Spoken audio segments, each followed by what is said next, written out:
Hello students. जय हिंद। मैं Satish Gupta. राजतलक IAS academy में आपका स्वागत है।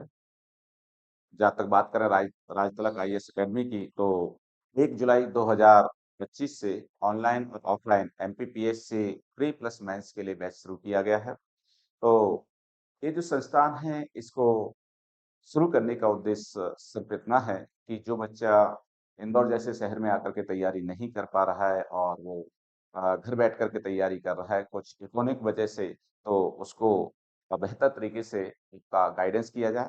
साथ में ऑफलाइन दृष्टिकोण से भी इसको शुरू किया गया है। जो बच्चा इंदौर में रह करके तैयारी कर रहा है, उसको एक सफलतादायक रणनीति के साथ तैयारी करवाई जाए।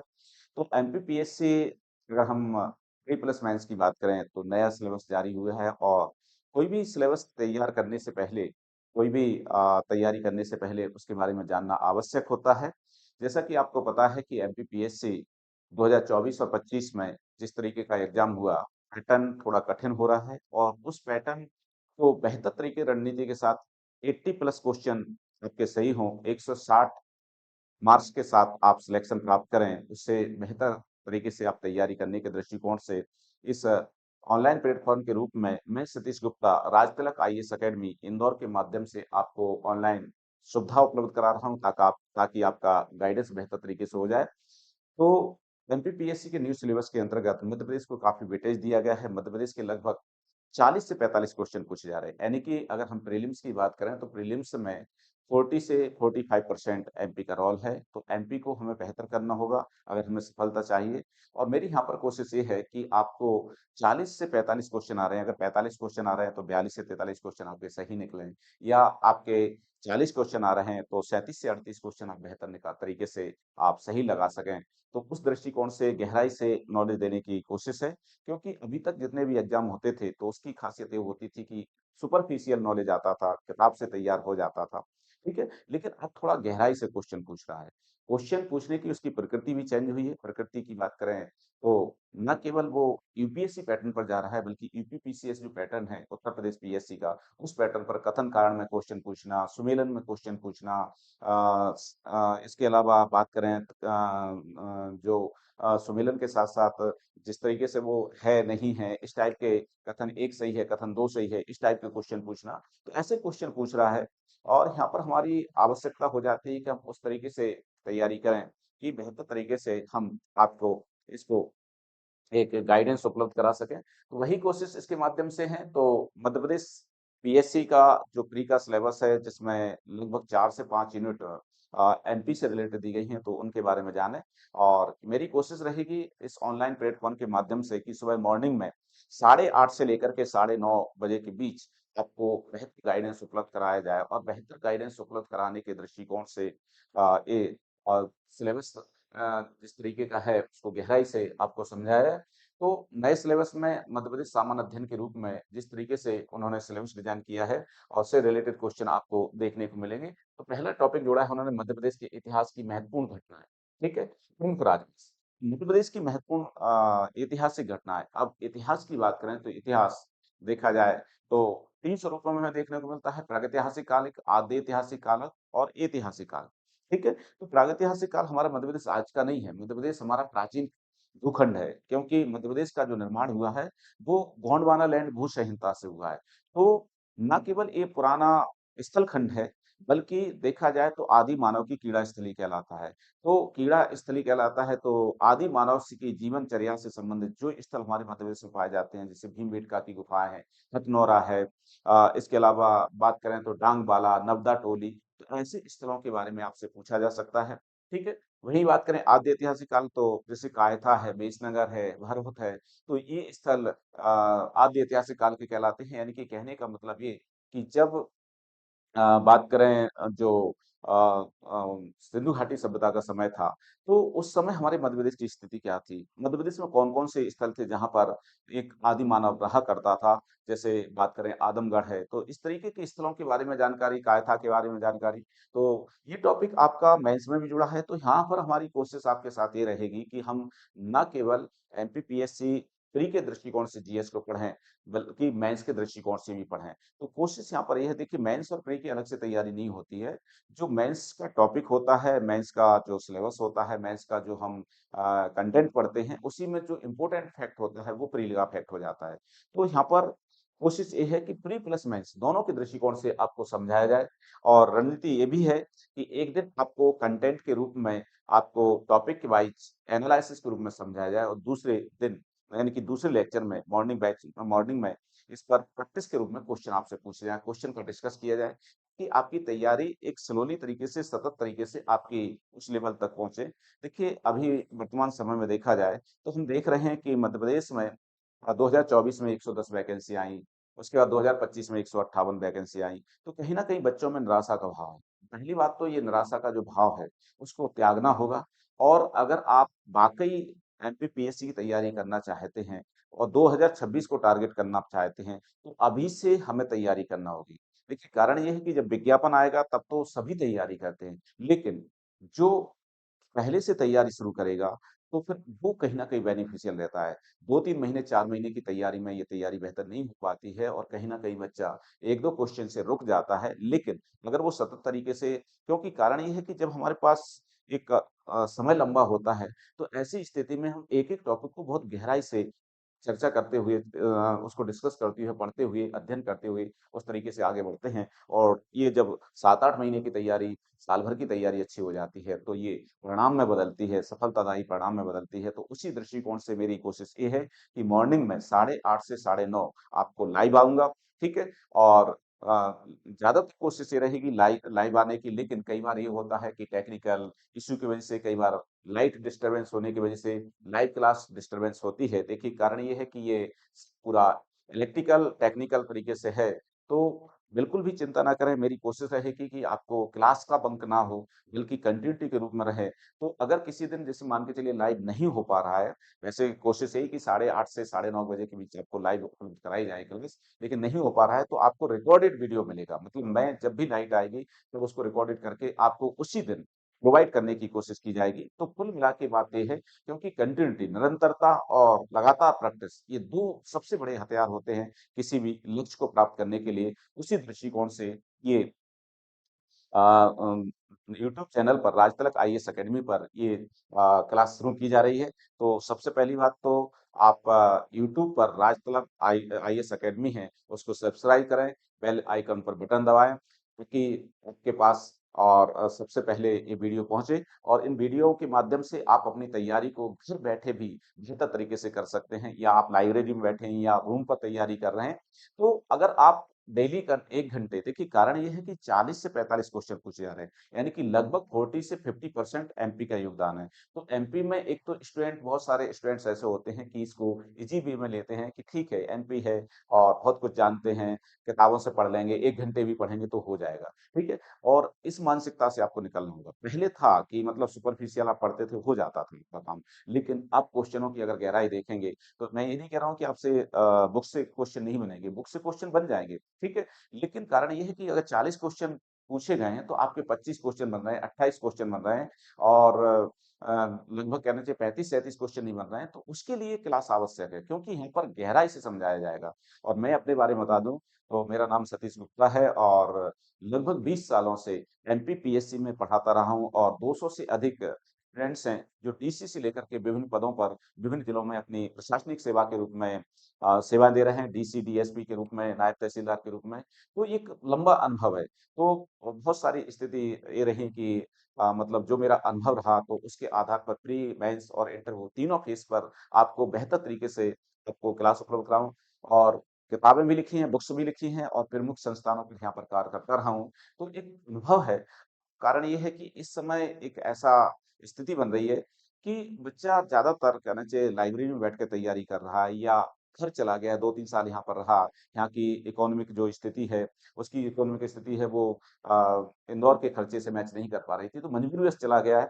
लेकिन वो अभी भी उसके मन में एक भाव है कि एक विचार है, एक उसका निश्चय है कि अगर मुझे प्रॉपर गाइडेंस मिले तो अभी भी मैं कुछ कर सकता हूँ, और वो घर बैठ कर के तैयारी कर रहा है, लेकिन उसको प्रॉपर गाइडेंस नहीं मिल रहा है। तो एक तो यहाँ पर जैसे सिलेबस जो चलेगा, डिस्कस जो होगा, उसपे आप मैसेज के माध्यम से अपने क्वेश्चन पूछ सकते हैं। कोशिश रहेगी मेरी कि आपको सही से सही जवाब दूँ और साथ ही आपको एक एनालिसिस के रूप में दूँ। तो क्वेश्चन अभी आप कर सकते हैं, ठीक है? तो इस तरीके से आपको एक ऑफलाइन जैसी ही क्लास का एक यहाँ पर आधार प्रदान करने की कोशिश की जा रही है राजतलक आईएएस अकेडमी के माध्यम से।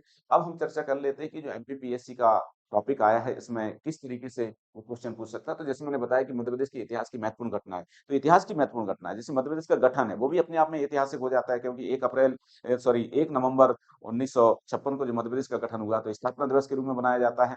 ठीक है? ऐतिहासिक घटनाओं में स्वतंत्रता आंदोलन भी आ जाता है, इतिहास की घटनाओं में तो मध्य प्रदेश के इतिहास की बात करें तो मध्य प्रदेश के इतिहास प्रागैतिहासिक, आद्य ऐतिहासिक और इतिहास तीनों के दृष्टिकोण से आपसे पूछा जा सकता है। तो उनकी संबंधित जो घटना है, उनके बारे में हमें पढ़ना होगा।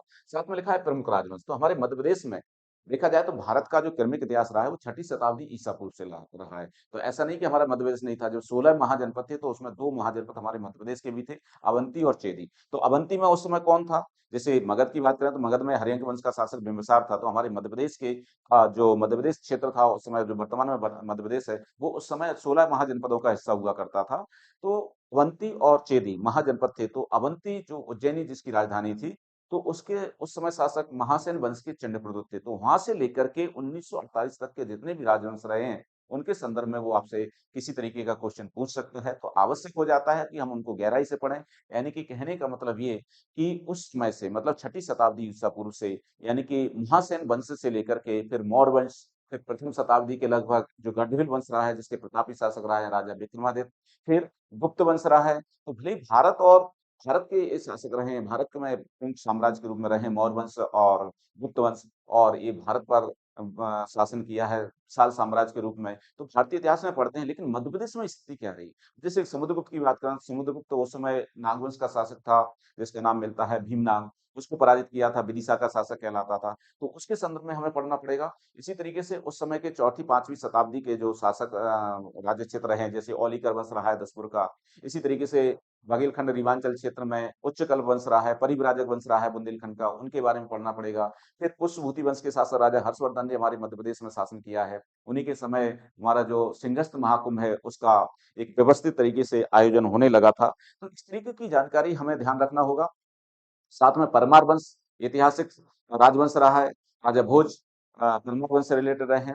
इसी तरीके से ग्वालियर और उज्जैन में जो शासन रहा है गुर्जर प्रतिहार राजवंश का, ग्वालियर में कच्छप हात वंश का, इसके अलावा तोबर वंश का, सिंधिया वंश का, उनके बारे में पढ़ना पड़ेगा। अगर हम बात करें बुंदेलखंड की, तो बुंदेलखंड में हमें चंदेल वंश को भी पढ़ना पड़ेगा, बुंदेलवा वंश को भी पढ़ना पड़ेगा। ठीक है? उसके बाद हम बात करें तो गुणवाना वंश है, बघेल वंश है, बुंदेला वंश है, होलकर वंश, सिंधिया वंश और भोपाल का नवाबी शासन। आप देखेंगे कि जो प्रमुख राजवंश है, लगभग 50 से अधिक राजवंश है अगर हम मध्य प्रदेश की बात करें। उनकी प्रमुख राजाओं के बारे में पढ़ना पड़ेगा, उनके द्वारा करवाए गए निर्माण कार्य के बारे में पढ़ना पड़ेगा, उनकी ऐतिहासिक घटनाओं के बारे में पढ़ना पड़ेगा, उनके जो युद्ध जो परिणाम रहे हैं, उनके बारे में भी हमें पढ़ना पड़ेगा। और ये राजवंश का टॉपिक आप देखेंगे एमपीपीएससी मेंस का जो जीएस फर्स्ट पेपर है, उसके पार्ट ए में सेकंड यूनिट के रूप में मध्य प्रदेश के राजवंश दी है और 5वीं यूनिट के रूप में रियासत के रूप में रहे हैं। तो इसको हमें प्री और मेंस दोनों के दृष्टिकोण से पढ़ना पड़ेगा और इससे रिलेटेड क्वेश्चन आपको देखने को मिलेंगे। इसी तरीके से ऐतिहासिक महत्वपूर्ण घटनाओं में आप देखेंगे जो सेकंड यूनिट है जीएस फर्स्ट पेपर की मेंस की, तो उसमें आप देखेंगे लिखा है मध्य प्रदेश का प्रागैतिहासिक और आद्य ऐतिहासिक इतिहास। ठीक है? तो उससे क्वेश्चन आएंगे आपको। स्वतंत्रता आंदोलन में मध्य प्रदेश का योगदान, तो मध्य प्रदेश का स्वतंत्रता आंदोलन में महत्वपूर्ण योगदान रहा है। तो 1857 की क्रांति हुई, उससे पहले ही हमारे मध्य प्रदेश में ब्रिटिश साम्राज्य के विरुद्ध क्रांति की का आगाज हो गया था। मध्य प्रदेश के मंगल पांडे के उपनाम से प्रसिद्ध रहे कुंवर चैन सिंह की शहादत सीहोर में हुई थी 1824 में। उसके बाद आप देखेंगे कि 1842 का बुंदेला विद्रोह और 1857 की क्रांति में भी हमारे मध्य प्रदेश के प्रमुख रणबांकुरों ने और क्रांतिकारियों ने महत्वपूर्ण योगदान दिया है और जरूरत पड़ने पर शहादत दी है। न केवल हमारे मध्य प्रदेश के जो महान क्रांतिकारी रहे हैं उस समय शहादत खां रहे हैं, राजा बख्तावर सिंह रहे हैं, ठाकुर रणमत सिंह रहे हैं। आदिवासी नेता के रूप में बात करें तो टांटा भील भीमा नायक और खंजा नायक के बारे में पढ़ना पड़ेगा। ठीक है? तो 1857 की क्रांति में योगदान, फिर 1857 की क्रांति से लेकर के 1947 तक जो स्वतंत्रता आंदोलन का घटनाक्रम रहा है, तो हमारे मध्य प्रदेश में भी बहुत सारे घटनाक्रम रहे हैं। स्वतंत्रता संग्राम सेनानियों ने बढ़ चढ़ करके हिस्सा लिया है, आम जनता ने बढ़ चढ़ करके हिस्सा लिया है और कुछ प्रमुख घटनाक्रम हुए हैं। जैसे बात करें हमारे मध्य प्रदेश में पंजाब मेल हत्याकांड हुआ है।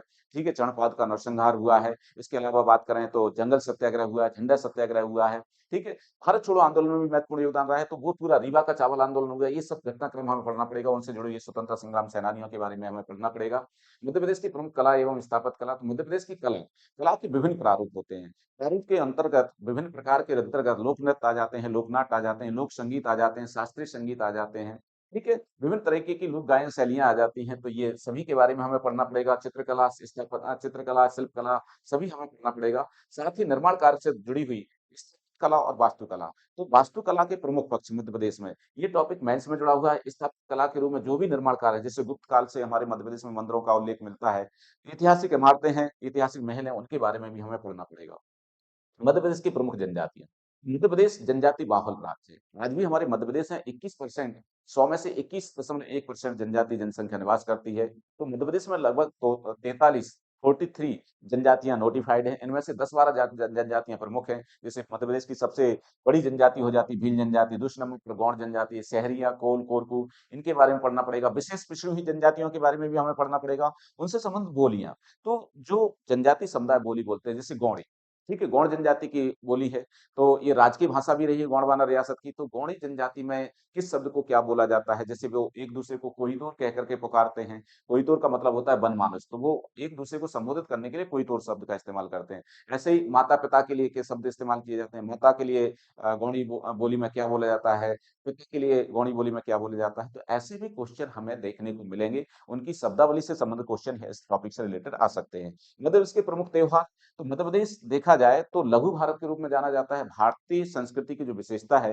कि अनेकता में एकता, भारतीय संस्कृति की विशेषता, उसको सही मायने में चरितार्थ करता है हमारा मध्य प्रदेश। क्योंकि मध्य प्रदेश में न कि हिंदू माना की बहुसंख्यक है, 91% हिंदू है, लेकिन इसके अलावा 6.57% मोहम्मदन समुदाय भी है, यानी कि मुस्लिम धर्म से के अनुयायी रहते हैं। साथ ही 2 से 3% जैन समुदाय है, बौद्ध धर्म समुदाय के लोग हैं। तो उनके प्रमुख तीज त्योहार, ठीक है। तो हमारे मध्य प्रदेश में बात करें तो हिंदू धर्म के मतलब चैत्री गुड़ी पड़वा से लेकर के आप देखेंगे कि होलिका दहन तक विभिन्न त्योहार पाए जाते हैं। तो उनके बारे में कब कौन सा त्योहार मनाया जाता है, ठीक है। साथ में हमारे मध्य प्रदेश में दलित और आदिवासी अगर दोनों समुदाय की बात करें तो लगभग 36 से 37% हो जाते हैं। तो उनकी अपनी परंपरा है, आदिवासियों की विशेषकर अपने उनके तीज त्योहार है, उनके बारे में भी हमें पढ़ना पड़ेगा। लोक संगीत, लोक क्षेत्र में, ग्रामीण क्षेत्र में आप देखेंगे कि लोक गायन शैलियों का विशेष प्रभाव है, और अलग-अलग क्षेत्र अंचल में, चाहे बुंदेलखंड हो, बघेलखंड हो, मालवा हो, निमाड़ अंचल हो, तो उनमें जो लोक गायन शैलियाँ पाई जाती हैं, लोक संगीत पाया जाता है, उनके बारे में हमें यहाँ पर स्टडी करना होगा। प्री में इससे रिलेटेड क्वेश्चन आएँगे और ये टॉपिक मेंस में भी है, ठीक है। लोक कलाएँ, लोक साहित्य, तो लोक कलाएँ जो ग्रामीण क्षेत्र में हमें देखने को मिलती हैं, जैसे आपको पता होगा कि बघेलखंड में एक मनसुखा होता है, ठीक है। तो इस टाइप की लोक कलाएँ हमें देखने को मिलती है। लोक साहित्य की बात करें, जैसे फाग गायन के लिए कवि ईसरी जाने जाते हैं, बुंदेलखंड के जयदेव कहलाते हैं। इसी तरीके से आलाखंड के लिए श्रावण बावण में इसको गाया जाता है। आलाखंड के लिए पंडित जगनिक जाने जाते हैं, ठीक है। तो उनके द्वारा आलाखंड रचित किया गया बीज रस प्रधान रचनाएँ आज भी ग्रामीण क्षेत्र में बुंदेलखंड में लोकप्रिय है। इसी तरह के कृषि सूक्तिकार के रूप में घाघ और निमाड़ अंचल के निर्मल भक्ति धारा से रिलेटेड संत सिंगाजी, उनके द्वारा रचित लोक साहित्य के बारे में और उनका क्षेत्रीय अंचल पर, ग्रामीण अंचल में किस तरीके का महत्व है, उसके बारे में भी हमें पढ़ना पड़ेगा। मध्य प्रदेश के प्रमुख साहित्यकार एवं उनकी कृतियाँ, तो मध्य प्रदेश सृजन भूमि रही है। हमारी मूल भाषा देव भाषा कहलाती है संस्कृत, और संस्कृत के महान कवि जो रहे हैं, उनकी सृजनात्मक भूमि यानी कि रचना की जो भूमि रही है, स्थली रही है, वो रहा है उज्जैनी। उज्जैनी संस्कृत का शिक्षा केंद्र रहा है। नहीं केवल अभी से बल्कि द्वापर युग से, द्वापर युग में भी हम जानते हैं कि जो भगवान श्री कृष्ण, सुदामा और बलराम की जो शिक्षा हुई थी, वो सांदीपनि आश्रम उज्जैन में अंकपात आश्रम में हुई थी। तो वहां से लेकर के शिक्षा के रूप में मध्य प्रदेश का नाम रहा है। तो उसके बाद राजा भोज परमार रहे हैं। राजा भोज परमार मालवा के शासक रहे हैं, उज्जैनी और धार के शासक रहे हैं। उन्होंने भी संस्कृत के प्रकांड विद्वान माने जाते थे, कविराज की उपाधि प्राप्त की थी, और बात करें तो 24 संस्कृत के ग्रंथों की रचना की है। महाकवि कालिदास ने कुमार संभवम, रघुवंशम, विक्रमोर्वशीयम, अभिज्ञान शकुंतलम और मालविकाग्नि मित्रम, मेघदूतम, ये रचनाएं लिखी हैं। उसकी सृजन भूमि उज्जैनी रही है। इसके अलावा भारत के मिल्टन कहे जाने वाले भवभूति नाटककार के रूप में राजा भर्तृहरि उज्जैनी के शासक रहे हैं, जिन्होंने नीति शतक, श्रृंगार शतक और वैराग्य शतक लिखा है। तो इस संस्कृत के महान कवि बाणभट्ट, जो संस्कृत के बड़े-बड़े वाक्यों के लिए जाने जाते थे, इनकी सबकी सृजन भूमि हमारा मध्य प्रदेश रहा है। उनकी कृतियों के बारे में जानना होगा, उनसे संबंधित क्वेश्चन आपके आएँगे। ठीक है, मध्यकालीन साहित्यकारों में बात करें तो पद्माकर हैं, भूषण हैं, और आचार्य केशवदास हैं, उनसे उनके बारे में क्वेश्चन पूछा जा सकता है आपसे, उनकी कृतियों के बारे में जो रचनाएँ उन्होंने की हैं। आधुनिक हिंदी साहित्यकारों की बात करें तो राष्ट्रवादी कवियों में पंडित माखनलाल चतुर्वेदी, कवयित्री सुभद्रा कुमारी चौहान, बालकृष्ण शर्मा नवीन, गजानन माधव मुक्तिबोध, भवानी प्रसाद मिश्र, व्यंग्य की विधा में हरिशंकर परसाई, शरद जोशी जी, इनके बारे में पढ़ना पड़ेगा। और गुलामी उर्दू के जनक मुल्ला रमूजी, उनके बारे में भी, उनके द्वारा रचित रचनाओं की कृतियों के बारे में भी हमें पढ़ना होगा।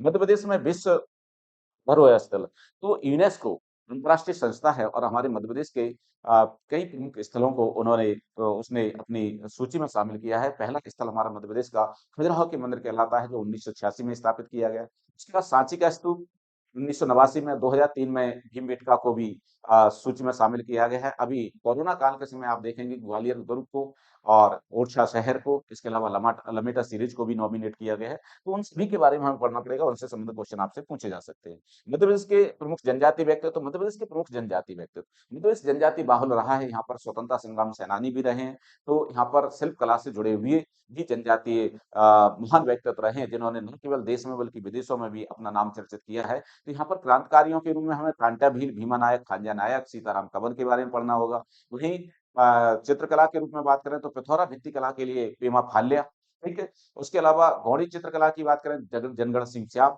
उनके बारे में पढ़ना पड़ेगा। जोधई हवाई, ठीक है। तो इनके बारे में, और जो अभी हाल में लेटेस्ट में 5-6 सालों में जो जनजातीय व्यक्तित्व रहे जिनको पद्मश्री सम्मान प्राप्त हुआ, वो सभी जनजातीय व्यक्तित्व हमें पढ़ना पड़ेगा, ठीक है। स्वतंत्रता संग्राम सेनानी के रूप में बादल भोई और इमरत भोई को भी पढ़ना पड़ेगा। तो ये हमारे तो एक तरीके से देखा जाए एमपीपीएससी, अगर हम प्री के सिलेबस की बात करें, एमपीपीएससी प्री जो 2024 में नया सिलेबस जारी हुआ है, वही अभी भी लागू है, ठीक है। तो उसमें जो टॉपिक दिए हैं खासकर एमपी के, क्योंकि एमपी को सफलता प्रदान करेगा, क्योंकि महत्वपूर्ण योगदान है इसका। तो देखिए इसको अलग-अलग टॉपिक में व्यवस्थित कर दिया है। पहले एक मिश्रित सब्जेक्ट मिश्रित सिलेबस हुआ करता था।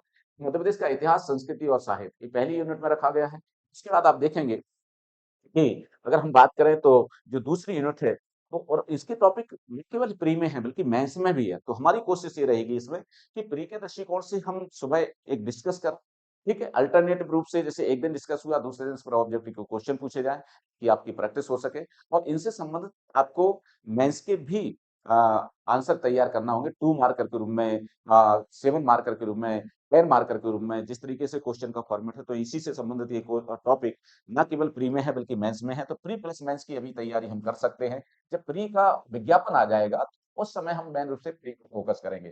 तभी हम दोनों को साथ में लेकर के चल सकते हैं, ठीक है। अगला है मध्य प्रदेश का भूगोल। तो मध्य प्रदेश के भूगोल के टॉपिक भी हम देखते हैं कि ये प्री में भी है और मेंस में भी है। दोनों के दृष्टिकोण से ये टॉपिक को हमें पढ़ना होगा और इनसे रिलेटेड क्वेश्चन आपको पूछे जाएँगे, ठीक है। प्री में भी काफ़ी क्वेश्चन, यहाँ पर क्वेश्चन थोड़ा गहराई से आते हैं। यहाँ क्वेश्चन का पूछने का तरीका है, वो थोड़ा उनका ब्रॉड हो जाता है। कथन कारण के रूप में पूछते हैं, रीजनिंग के रूप में कि आपसे कथन दे दिया, फिर कारण दे दिया, फिर आपसे पूछते हैं कथन कारण दोनों सही हैं और कथन ए कारण आर का सही स्पष्टीकरण करता है, ठीक है। ए ऑप्शन दे दिया, दूसरा दे दिया कथन सही है, कारण गलत है, ठीक है। ये कथन कारण दोनों सही हैं, लेकिन आपस में स्पष्टीकरण नहीं करते, ठीक है। तो इस तरीके के ऑप्शन बनाकर के वो इस टॉपिक से दे रहा है। तो मध्य प्रदेश के भूगोल की बात करें तो मध्य प्रदेश के वन, तो आपको पता होगा कि जो मध्य प्रदेश भारत का वन अनुसंधान संस्थान है, 2 साल के अंतराल से ये वन रिपोर्ट प्रकाशित करता है। तो लेटेस्ट डाटा के रूप में मध्य प्रदेश में कितने वन हैं, वो डाटा आपको ध्यान रखना पड़ेगा, क्योंकि मध्य प्रदेश देश का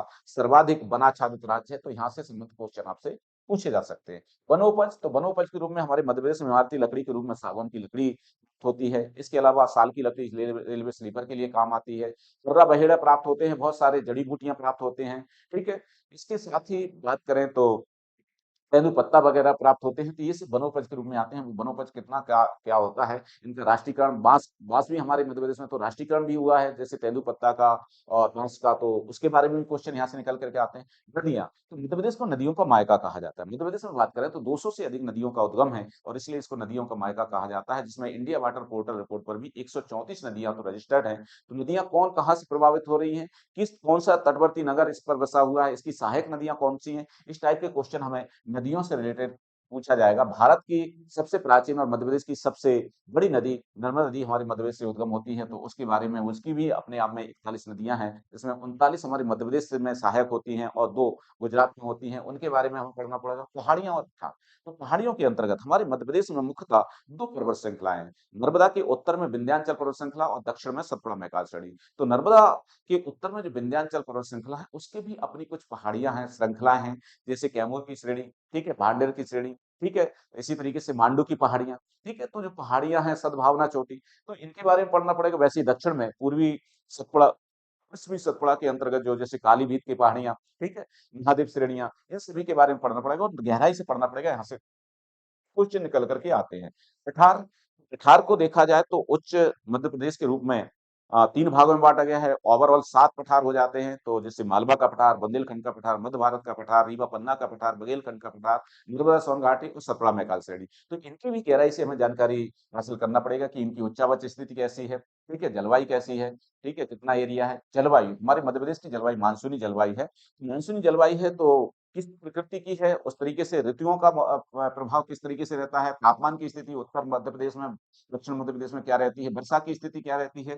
तो इसका जो वितरण है वैसे तो देखा जाए असमान है, लेकिन कहाँ कितनी वर्षा होती है और क्यों होती है, उससे संबंधित रीजन से संबंधित क्वेश्चन आपसे पूछे जा सकते हैं। और ये टॉपिक प्री में ही है और मेंस में। मेंस में तो लॉन्ग क्वेश्चन के रूप में आता है, पूरा पूरा डिस्क्राइब लिखना पड़ता है। 200 शब्द के हिसाब से भी आ सकता है, 60 शब्द के हिसाब से आ सकता है और टर्मिनोलॉजी के रूप में 2 मार्कर के रूप में आ सकता है। जैसे आपसे पूछ लिया मावठा, तो मावठा मालवा अंचल में पश्चिमी विक्षोभ के कारण दिसंबर जनवरी में होने वाली वर्षा है, जिसकी वजह से शीतलहर का प्रकोप बढ़ जाता है, तो उसको मावठा कहते हैं। तो ऐसी टर्मिनोलॉजी आपको 2 मार्कर में भी देखने को मिल सकती है। प्राकृतिक संसाधन की बात करें तो प्राकृतिक संसाधन के मामले में हमारा मध्य प्रदेश समृद्ध है। मिट्टियों की बात करें तो वैसे तो देखा जाए हमारे मध्य प्रदेश में सबसे ज्यादा काली मिट्टी पाई जाती है, इसके अलावा जलोढ़ मिट्टी, ठीक है, और लाल पीली मिट्टी, मिश्रित मिट्टी भी पाई जाती है। बैतूल छिंदवाड़ा क्षेत्र में नमी के कारण हमारे मध्य प्रदेश में लेटराइट मिट्टी भी पाई जाती है। वहीं बात करें तो बुंदेलखंड और मध्य भारत पठार क्षेत्र में दोमट मिट्टी भी पाई जाती है, ठीक है।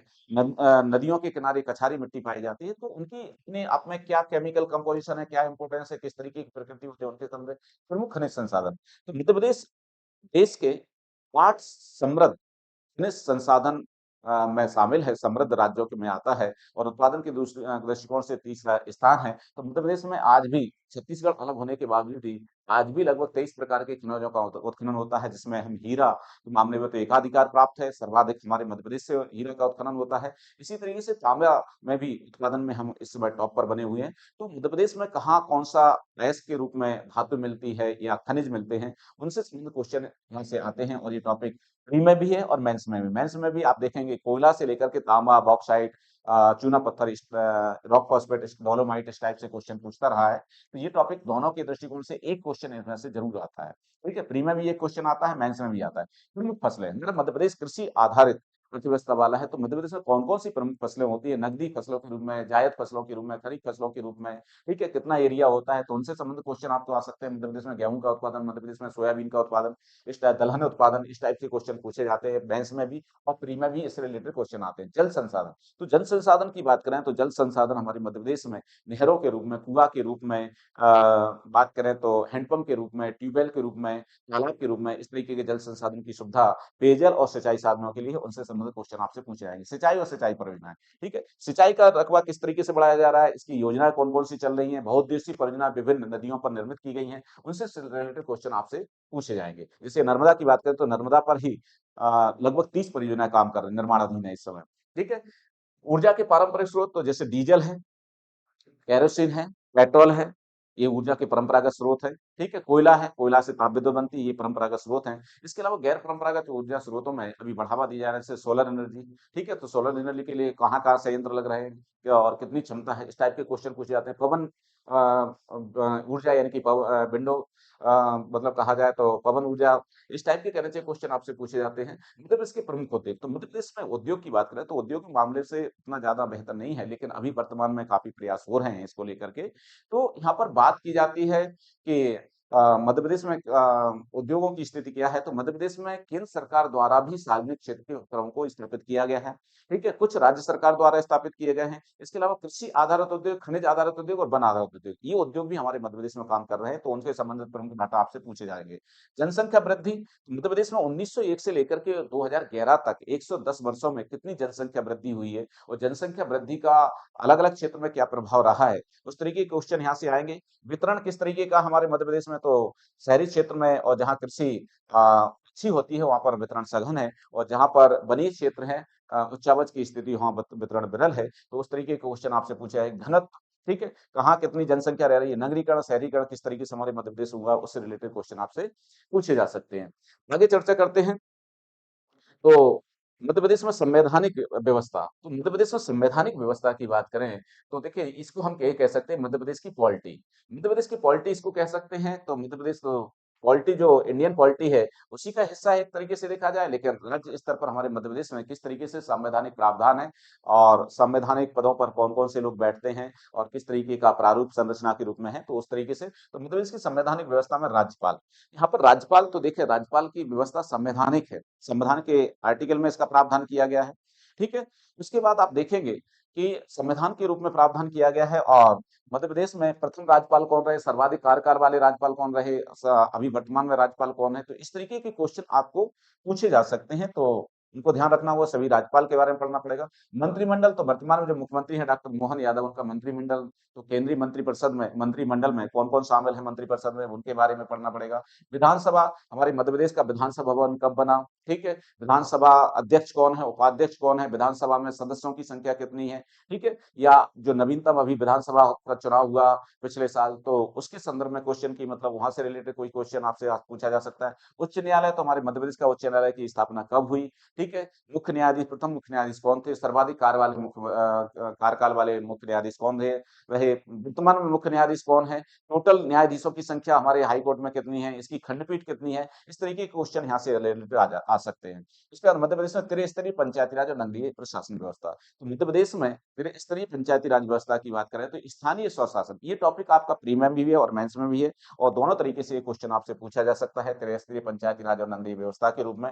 तो यहाँ से क्वेश्चन मतलब मध्य प्रदेश में पंचायतें कितनी हैं, ग्राम पंचायत, जनपद पंचायत, जिला पंचायत, उनके संदर्भ में ग्रामीण परिप्रेक्ष्य में। वही हम बात करें तो नगरीय प्रशासन के रूप में, तो नगर पंचायत, नगर पालिका परिषद और नगर निगम के बारे में कितनी संख्या है और इनका व्यवस्थित ढांचा किस तरीके से। मध्य प्रदेश में स्वशासन, वर्तमान में गुड गवर्नेंस, ठीक है, जीरो टॉलरेंस की बात की जा रही है, ठीक है, तो गुड गवर्नेंस और ई गवर्नेंस के संदर्भ में आपसे क्वेश्चन आपसे पूछे जा सकते हैं। ठीक है, तो इस तरीके के क्वेश्चन आपको देखने को मिल सकते हैं। आगे बात करें तो आ, मध्य प्रदेश की अर्थव्यवस्था, तो मध्य प्रदेश की अर्थव्यवस्था, इसको आपको मध्य प्रदेश की अर्थव्यवस्था को खासकर आपको पढ़ना होगा, खासकर जो इकोनॉमिक सर्वे रिपोर्ट आती है भारत सरकार की भी और मध्य प्रदेश सरकार की, मेन रूप से मध्य प्रदेश सरकार की रिपोर्ट पर आपको इस तरीके की जानकारी आपको पढ़ना पड़ेगी। तो ध्यान रखना होगा मध्य प्रदेश की अगर इस टाइप की चीजों को वो आपसे पूछता है तो आपको इसके संदर्भ में, तो मध्य प्रदेश की अर्थव्यवस्था में वर्तमान भारत की भारतीय अर्थव्यवस्था में मध्य प्रदेश की थी, तो इसके लिए आपको भारत सरकार की आर्थिक सर्वेक्षण की रिपोर्ट पढ़ना पड़ेगी कि मध्य प्रदेश में गेहूं का उत्पादन भारतीय राज्यों के दृष्टिकोण से कितना हो रहा है, ठीक है, मध्य प्रदेश का औद्योगिक विकास किस तरीके से, इस तरीके के क्वेश्चन आपसे पूछे जा सकते हैं। उसके बाद बात करें तो मध्य प्रदेश की जनसंख्या, ठीक है, तो मध्य प्रदेश की जनसंख्या के आंकड़े और मानवीय संसाधनों में विकास, यानी कि मान जनसंख्या कब मानव संसाधन में कन्वर्ट होगी, जब उसको बेहतर शिक्षा मिले, बेहतर स्वास्थ्य मिले और उसको कुछ स्किल सिखाया जाए, तभी वो मानव संसाधन में कन्वर्ट हो सकती है और देश और प्रदेश की प्रगति में उसका योगदान हो सकता है। सतत विकास लक्ष्यों की में मध्य प्रदेश की प्रगति, तो आपको पता होगा कि संयुक्त राष्ट्र संघ ने सतत विकास, जिसको हम सस्टेनेबल डेवलपमेंट कहते हैं, उसके 17 लक्ष्य एसडीजी के रूप में एसडीडी के रूप में घोषित किए हैं। तो उनके लिए मध्य प्रदेश में क्या प्रगति हो रही है उसके संदर्भ में मध्य प्रदेश में कृषि उद्योग, एमएसएमई और अधोसंरचना के विकास, तो मतलब ये रिपोर्ट आपको हर साल नहीं आती है और हर साल के डाटा आपको ध्यान रखने होंगे और मेंस में और प्री में दोनों में ये इंपॉर्टेंट है। आत्मनिर्भर मध्य प्रदेश, तो आत्मनिर्भर मध्य प्रदेश का कॉन्सेप्ट कोरोना काल के बाद आया, कोरोना काल का समय चल रहा था, उस समय 3 साल का कॉन्सेप्ट था, इसको और आगे बढ़ाया गया। इसी का हिस्सा है एक जिला एक उत्पाद ओडीओपी। तो हमारे मध्य प्रदेश के सभी जिलों को किसी न किसी विशेष उत्पाद के लिए चयनित किया गया है। उसके उत्पादन को बढ़ावा दिया जाएगा, प्रोसेसिंग की जाएगी, ठीक है? निर्यात को बढ़ावा दिया जाएगा। इस टाइप की कोशिश हमारी मध्य प्रदेश सरकार द्वारा हो रही है। मध्य प्रदेश में बौद्धिक संपदा अधिकार, तो आईपीआर की प्रगति क्या हो रही है? मध्य प्रदेश भारतीय अर्थव्यवस्था में नवीन प्रवृत्तियों के रूप में बात करें, कृषि, उद्योग और सेवा क्षेत्र में, इसमें मध्य प्रदेश क्या प्रगति कर रहा है? ऐसे क्वेश्चन आपको देखने को मिल सकते हैं। आगे बात करें तो मध्य प्रदेश में की जनजातियां, विरासत, लोक संस्कृति और लोक साहित्य। तो मध्य प्रदेश की जनजातियों का भौगोलिक विस्तार, कौन जनजाति कहाँ किस स्वरूप में रह रही है, उसके बारे में। जनजातियों से संबंधित संवैधानिक प्रावधान क्या है? तो संवैधानिक प्रावधान विकासात्मक और रक्षात्मक दृष्टिकोण से, ताकि उनका उत्थान कल्याण भी हो सके और जो शोषित वर्ग रहा है उसका सुरक्षा भी हो सके विभिन्न वर्गों से। तो उस तरीके के प्रावधान जो किए गए, तो इसमें आर्टिकल जो संविधान के जनजातियों से रिलेटेड करना पड़ेंगे। मध्य प्रदेश के प्रमुख जनजातियां, तो प्रमुख जनजातियां जैसे भील है, गौड़ है, कोल, कोरकू, सहरिया है, उनके बारे में। से विशेष पिछड़ी जनजाति तो बैगा, सहरिया और भारिया के बारे में पढ़ेंगे। घुमत्ती जनजातियों की बात करें तो अर्घ, दुआंकड़ और घुमक्कड़ जनजाति के लगभग 51 समुदाय हमारे मध्य प्रदेश में हैं। उनके संदर्भ में भी हमें जानकारी ध्यान रखना होगी। मध्य प्रदेश जनजातियों के लिए कल्याणकारी योजना, तो बहुत सारी सरकार, भारत सरकार भी और मध्य प्रदेश सरकार, दोनों सरकारें उनके लिए कल्याणकारी योजना चला रही हैं। तो उनके बारे में मध्य प्रदेश की जनजातीय संस्कृति परंपराएं विशिष्ट, तो हर जनजाति की अपनी परंपराएं हैं, विशिष्ट कलाएं हैं। तीज त्योहार मनाते हैं वो अपना, जैसे भील जनजाति में भगोरिया उत्सव मनाया जाता है। उनकी अपनी भाषा है, बोली है, साहित्य है, गोंडी साहित्य भी है, भीली साहित्य, उनके बारे में। मध्य प्रदेश में जनजातियों का भारत के स्वतंत्रता आंदोलन में योगदान, जैसे मैंने बताया कि स्वतंत्रता आंदोलन में योगदान रहा है। टांट्या भील, भीमा नायक, खाद्या नायक, बादल भोई, इंगत भोई, सीताराम कंवर, उनके बारे में यहाँ से पूछा जाएगा। ठीक है? भारत के स्वतंत्रता आंदोलन में योगदान राज्य के प्रमुख जनजाति व्यक्ति, तो जितने भी प्रमुख जनजाति व्यक्ति, चाहे वो चित्रकला से रिलेटेड हो या स्वतंत्रता संग्राम सेनानी रहा हो या कोई उल्लेखनीय काम साहित्य के रूप में कर रहा है, उनके बारे में। मध्य प्रदेश में जनजातियों से संबंधित प्रमुख संस्थान, हमारे मध्य प्रदेश में जनजातियों से संबंधित प्रमुख संस्थान है, जैसे बादल भोई जनजाति संस्थान छिंदवाड़ा में है। जनजातीय संग्रहालय की बात करें तो ये भोपाल में है। इंदिरा गांधी राष्ट्रीय मानव संग्रहालय, वो भी आदिवासियों से रिलेटेड है। ठीक है? छतरपुर में भी एक जनजातीय संग्रहालय है, तो उनके बारे में संस्था। ठीक है? प्रकाशन तो जो जनजातियों के साहित्य को प्रकाशन किया जाता है। ठीक है? सामुदायिक रेडियो कार्यक्रम चलाया जाता है, उनके बारे में। मध्य प्रदेश की लोक संस्कृति और लोक साहित्य, तो ग्रामीण हमारा मध्य प्रदेश देखा जाए नगरीय सभ्यता की अपेक्षा ग्रामीण संस्कृति वाला है। तो ग्रामीण संस्कृति का जो, ग्रामीण संस्कृति किस तरीके है उसके बारे में, और जो लोक साहित्य में कुछ जो लोक गायन शैली हैं, जो लिखित और वाचिक परंपरा के रूप में जो लोक साहित्य, उनके बारे में क्वेश्चन पूछे जाएंगे। तो ये हमारे मध्य प्रदेश के संदर्भ में लगभग 5 यूनिट है और लगभग इसमें 40 से 45 क्वेश्चन पूछे जाते हैं, तो महत्वपूर्ण रोल निभाता है। तो इसके बारे में बारी बारी से चर्चा करूंगा। ठीक है? तो आज सिलेबस को डिस्कस करना आवश्यक था, क्योंकि किसी भी चीज की तैयारी करने से पहले उसके बारे में जानना आवश्यक होता है। तो कल से आपको 8:30 से 9:30 के बीच लाइव में राजतलक आईएएस एकेडमी के यूट्यूब चैनल पर आऊंगा, और ये फ्री ऑफ कॉस्ट रहेगा और आपसे डेली रूबरू होऊंगा। किसी दिन अगर टेक्निकल वजह से या इलेक्ट्रिकल प्रॉब्लम की वजह से अगर क्लास नहीं हो पा रही है, तो आपको रिकॉर्डेड वीडियो उसी दिन उपलब्ध कराए जाएंगे। तो ये ना समझें कि डिसकंटिन्यूटी रहेगी, बल्कि कंटिन्यूटी के साथ तैयारी करेंगे। एक दिन लेक्चर पर टॉपिक पर डिस्कस होगा, दूसरे दिन उसी से रिलेटेड ऑब्जेक्टिव पूछे जाएंगे। तो आज के लिए इतना ही। जय हिंद। आपसे यही रिक्वेस्ट है कि आप राजतलक आईएएस एकेडमी के ऑनलाइन प्लेटफॉर्म का जो चैनल है, यूट्यूब चैनल है, उस पर आप जुड़िए, उसको सब्सक्राइब कीजिए, बेल आइकन पर बटन दबाइए और ज्यादा से ज्यादा लोगों को शेयर कीजिए, ताकि ज्यादा से ज्यादा जो पीएससी की तैयारी करने वाले स्टूडेंट्स हैं उसको लाभ मिल सके। तो आज के लिए इतना ही। जय हिंद।